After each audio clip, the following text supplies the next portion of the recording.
अजून कोणाकोणावरून नाराजी नाट्य बघायला मिळणार आहे काय माहिती। राज्यभरात भाजपच्या कार्यकर्त्यांनी आक्रमक भूमिका घेतली आहे। मिमिक्री करून उपराष्ट्रपतींचा अवमान केल्याच्या मुद्द्यावरून इंडिया आघाडीचा निषेध केला जातोय। पाहणार आहोत स्पेशल रिपोर्ट।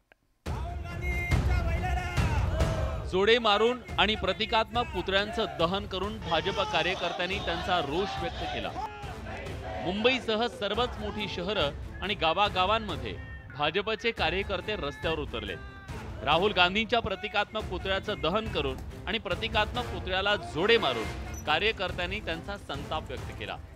राहुल गांधी आणि टीएमसीचे खासदार कल्याण बॅनर्जी यांच्या विरोधात जोरदार घोषणाबाजी करण्यात आली। इंडिया आघाडीच्या नेत्यांची ही कृती संसदीय राजकारणाला साजेशी नसल्याची प्रतिक्रिया कार्यकर्त्यांनी व्यक्त केली।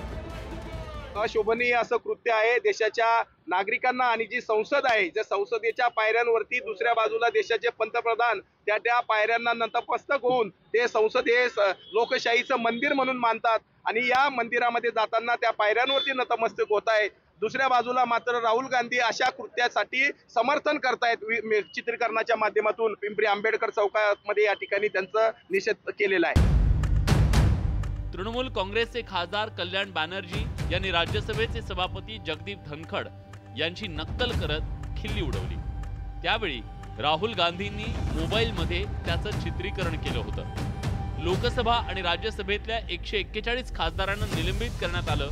त्या विरोधात विरोधी पक्षातल्या खासदारांनी मंगळवारी संसदेच्या पायऱ्यांवर निदर्शनं केली। त्यावेळी करण्यात आलेली नक्कल आणि मोबाईलमधील रेकॉर्डिंग यामुळे देशभरात गदारोळ सुरू झालाय।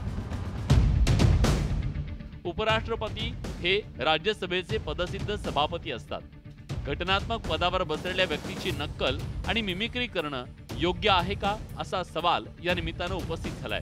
मात्र असली मिमिक्री खपून घेतली जाणार नाही हेच भाजप कार्यकर्त्यांनी त्यांच्या आक्रमक पवित्र्यातून दाखवून दिलंय। Bureau report, news 18 Lokmat.